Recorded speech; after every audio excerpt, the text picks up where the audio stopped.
Allah for this golden opportunity.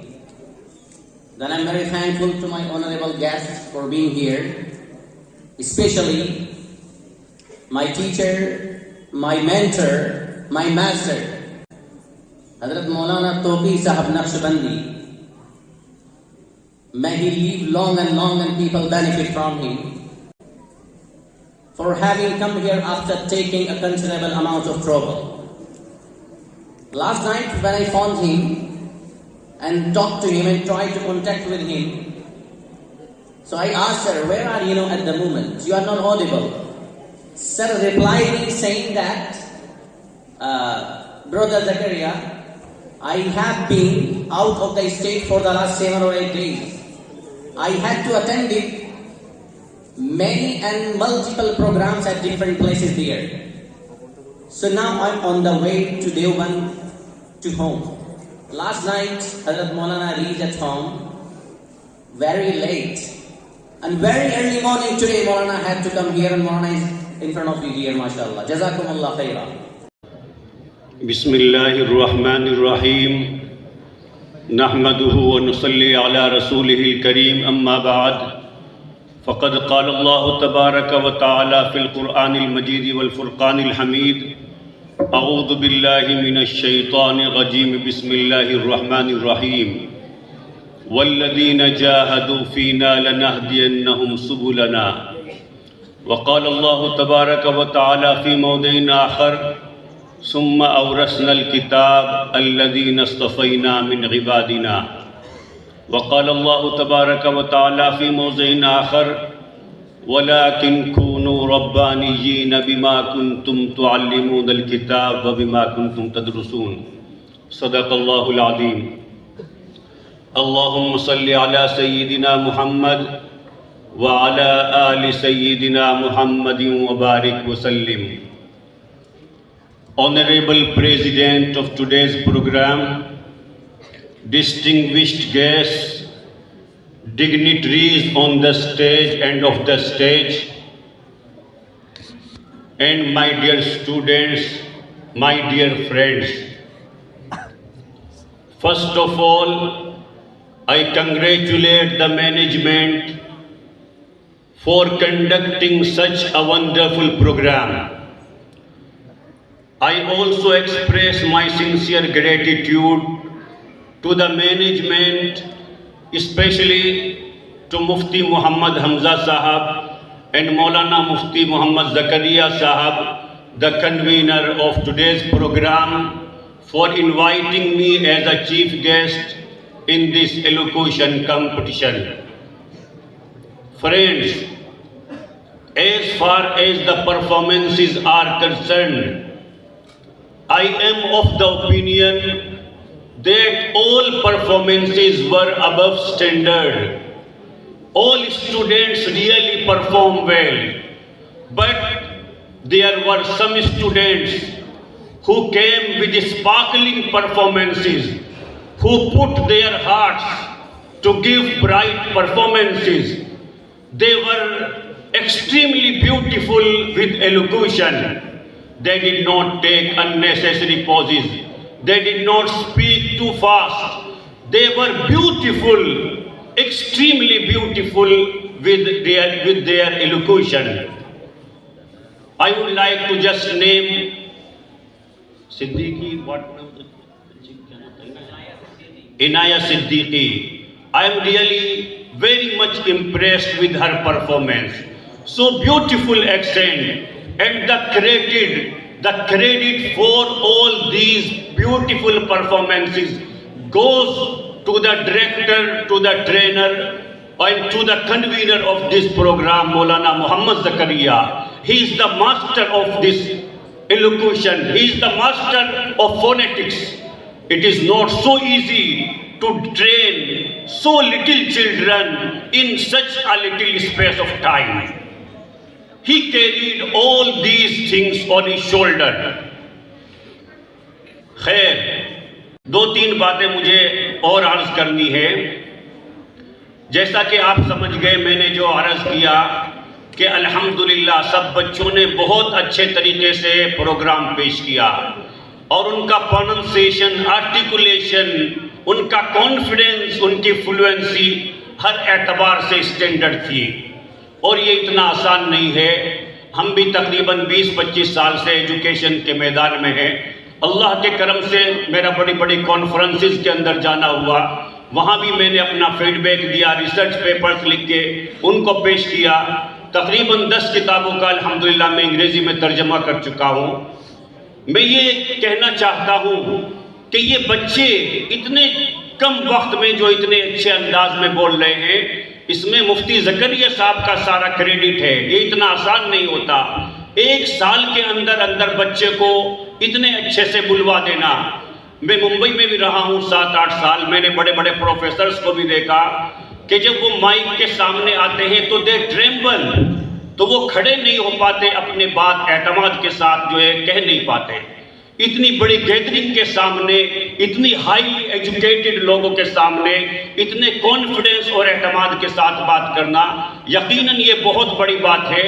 یہ بہت بڑا کنٹریبیوشن ہے ان کے ٹیچرز کا. میرے محترم بھائیوں، اب 2-3 باتیں اور میں مختصراً عرض کروں گا. سب سے پہلی، چونکہ ٹائم پہلے ہی کافی ہو گیا ہے، اور میں یہ کہتا ہوں ہمیشہ کہ آپ کو ٹائم، جن لوگوں کو آپ نے بلایا ہے ان کے لیے آپ کو تھوڑا سا وقت دینا چاہیے مزید، تاکہ جو اپنا جو ہے تقریباً 10-15 گھنٹے لگا کر کے آیا ہے، اس کو آپ کو 15-20-25 آدھا گھنٹہ تو دینا چاہیے کم سے کم. لیکن دیکھنے میں آتا ہے کہ جس کو آخر میں بولنا رہتا ہے عموماً اسی کے لیے جو ہے وقت کم پڑ جاتا ہے. وہ سب کی بات سنتا ہے شروع سے آخر تک، لیکن اس کی بات سننے کے لیے سب لوگ موجود نہیں رہتے. کچھ تو پہلے ہی جو ہے چلے جاتے ہیں.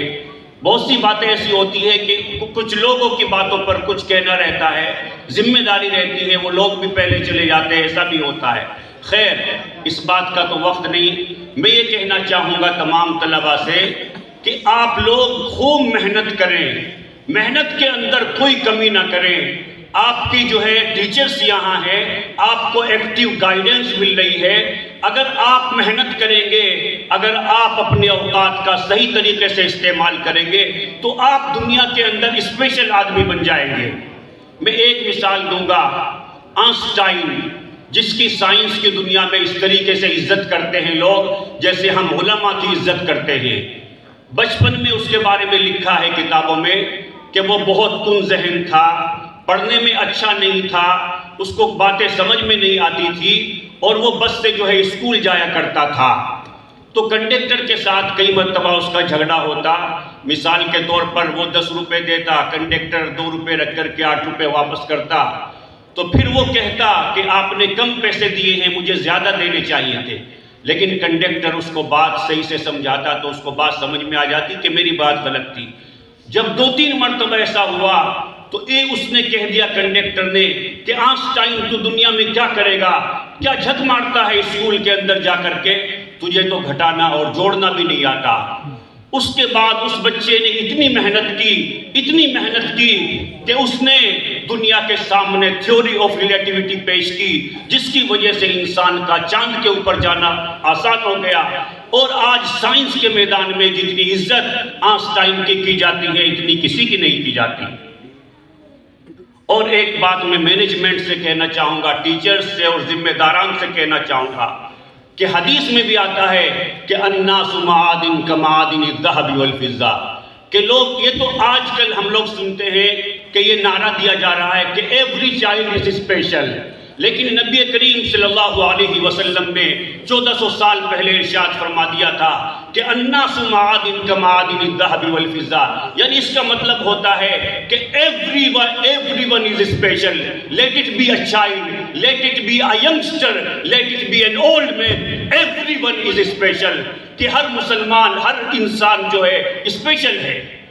تو میرے محترم بھائیوں، ہم کو چاہیے کہ جو اپنے طلبہ ہوتے ہیں ان کو انکریج کریں. پیرنٹس کو بھی چاہیے کہ اپنے بچے کو بھی کبھی بھی کریٹیسائز نہ کریں، ڈسکریج نہ کریں.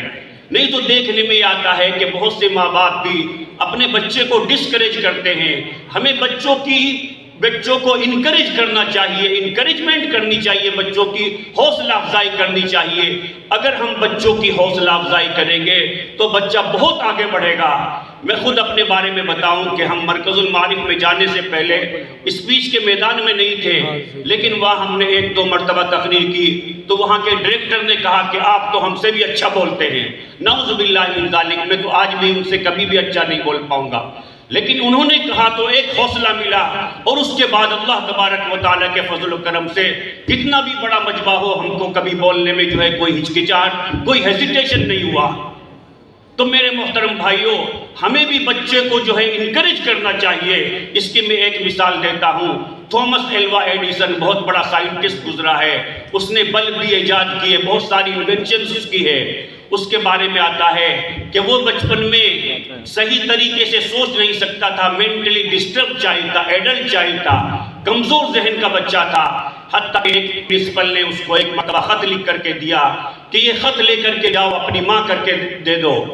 اس نے خط کے اندر یہ لکھا تھا کہ یہ تمہارا بچہ جو ہے مینٹلی ڈسٹربڈ ہے، یہ اسکول میں دوسرے بچوں کا بھی جو ہے دماغ خراب کرتا ہے، وقت خراب کرتا ہے، اس کو آپ اپنے گھر میں ہی پڑھائیں، ہمارے اسکول میں نہ بھیجیں، یہ وقت برباد کرتا ہے ٹیچرز کا بھی۔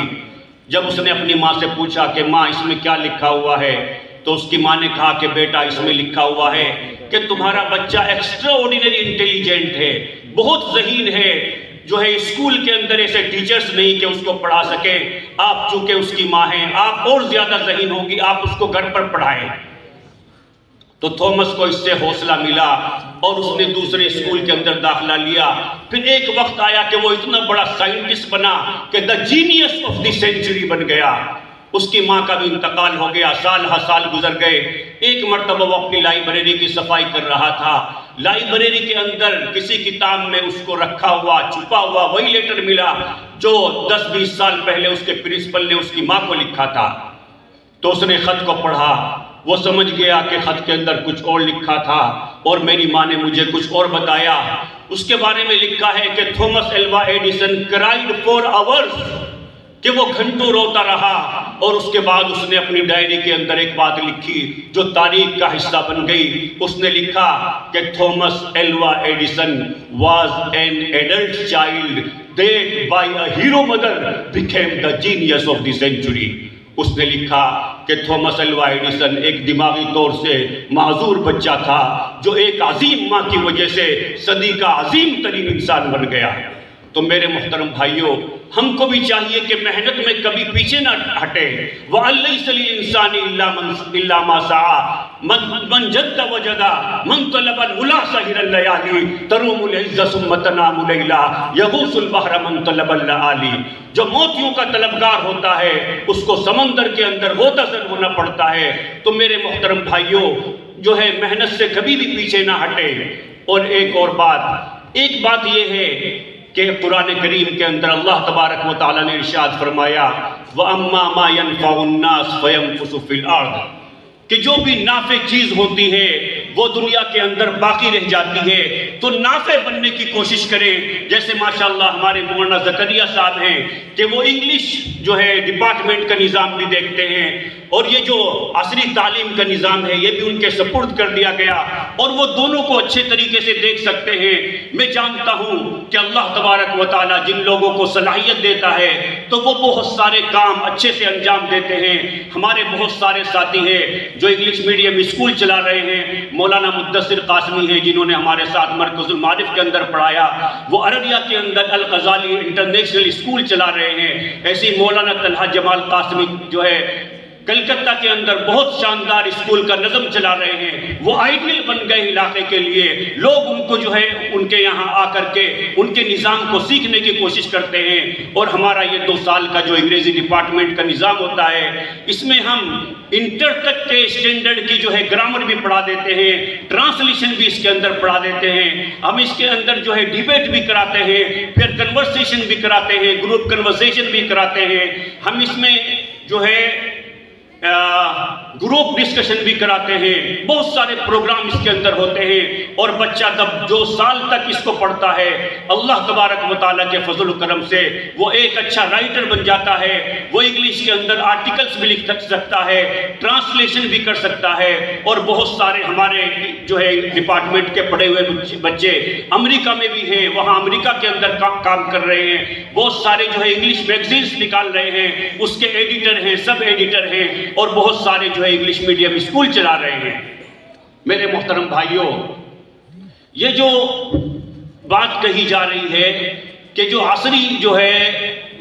عصری سبجیکٹس ہیں ان کو شامل کیا جائے عربی کے اندر، تو یہ اچھی بات ہے، آج کی ضرورت ہے، لیکن میری یہ درخواست ہے کہ عربی کے 2-3 سال ایسے رکھے جائیں کہ جس کے اندر عربی کے علاوہ کچھ اور پڑھایا نہ جائے، اس لیے کہ عربی ہم کو جو ہے اچھے علماء کی ضرورت ہے، اچھے محدث کی بھی ضرورت ہے، اچھے فقہا کی بھی ضرورت ہے، اچھے مؤذنین کی بھی ضرورت ہے، تو ہم کو اچھی صلاحیت والے علماء ملنے چاہیے۔ اگر ہم یہ سبجیکٹ بھی جو ہے مکمل عصری تعلیم اس کے ساتھ میں کر دیں گے تو اچھے علماء ملیں، یہ جو ہے مشکل ہو سکتا ہے۔ میری درخواست یہ ہے کہ اس بات کے اوپر جو ہے غور کر لیا جائے۔ اور آخری بات کر کے میں اپنی بات کو مکمل کرنا چاہوں گا کہ آخری بات یہ ہے کہ ہم کچھ بھی پڑھیں، چاہے عصری تعلیم پڑھیں، چاہے جو ہے ہم قرآن کریم کو پڑھیں، ہمیں اس بات کو ذہن میں رکھنا چاہیے کہ اللہ تبارک و تعالیٰ نے ہمارے پڑھنے پڑھانے کا ایک مقصد بیان فرمایا ہے، وَلَٰكِن كُونُوا رَبَّانِيِّينَ بِمَا كُنتُمْ تُعَلِّمُونَ الْكِتَابَ وَبِمَا كُنتُمْ تَدْرُسُونَ، کہ پڑھنے پڑھانے کا ایک مقصد ہے کہ تم اللہ والے بن جاؤ، اللہ تبارک و تعالیٰ کے ساتھ تمہارا تعلق مضبوط ہو جائے۔ تو جس طریقے سے ہم ظاہری علوم سیکھتے ہیں، ہمیں اس بات کی بھی فکر کرنی چاہیے کہ ظاہری علوم کے ساتھ ساتھ ہمارا اللہ تبارک و تعالیٰ کے ساتھ تعلق مضبوط ہو رہا ہے کہ نہیں، ہمارے جو یقین کی کیفیت تھی، جو توکل کی کیفیت تھی، جو خوف خدا کی کیفیت تھی، جو خشیت تھی، اس کے اندر اضافہ ہو رہا ہے کہ نہیں۔ تو ہمیں اللہ تبارک و تعالیٰ کے ساتھ اپنے تعلق کو بھی مضبوط کرنے کی کوشش کرنی چاہیے، اس لیے کہ دنیا کے اندر اللہ نے انہی بچوں سے کام لیا ہے، انہی طلبہ سے کام لیا ہے جن کا تعلق اللہ تبارک و تعالیٰ کے ساتھ موجود تھا۔ آج بھی ہو جو براہیم سیما پیدا، آگ کر سکتی ہے انداز گلستہ پیدا، فضائے بدر پیدا کر فرشتے تیری نصرت کو اتر سکتے ہیں گردوں سے، قطار اندر قطار اب بھی۔ آخر میں ذمہ داران حضرات کا، مفتی حمزہ صاحب کا، محتمم صاحب کا، نائب محتمم صاحب کا اور مولانا زکریا صاحب کا شکریہ ادا کرتا ہوں، اور ان کو مبارکباد بھی دیتا ہوں کہ وہ اتنے سارے کام آسانی سے کر لیتے ہیں۔ کتابیں بھی 2-3 مہینے میں ایک کتاب تیار کر دیتے ہیں، پروگرام بھی جو ہے اچھا کر دیتے ہیں، پڑھاتے بھی اچھا ہیں، ٹرینر بھی ہیں۔ میں تو 10 سال پہلے ایک پروگرام دارالعلوم میں ہم نے اپنے انگلش ڈپارٹمنٹ کا کرایا، اس کے بعد ہر سال سوچتا ہوں کہ کراؤں گا، پھر سوچتا ہوں کہ تعلیم کا حرج ہوگا، لیکن تعلیم کا یہ حرج بھی نہیں ہونے دیتے اور اتنا شاندار پروگرام پیش کرتے ہیں۔ میں اس کے لیے ان کو مبارکباد دیتا ہوں اور اللہ تبارک و تعالیٰ سے دعا کرتا ہوں کہ اس ادارے کو اللہ تبارک و تعالیٰ دن دوگنی رات چوگنی ترقی عطا فرمائے، اور اللہ تبارک و تعالیٰ یہاں کے اساتذہ، ذمہ داران اور طلبہ کو اپنے مقبول بندوں میں شامل فرمائے۔ وآخر دعوانا الحمدللہ رب العالمین۔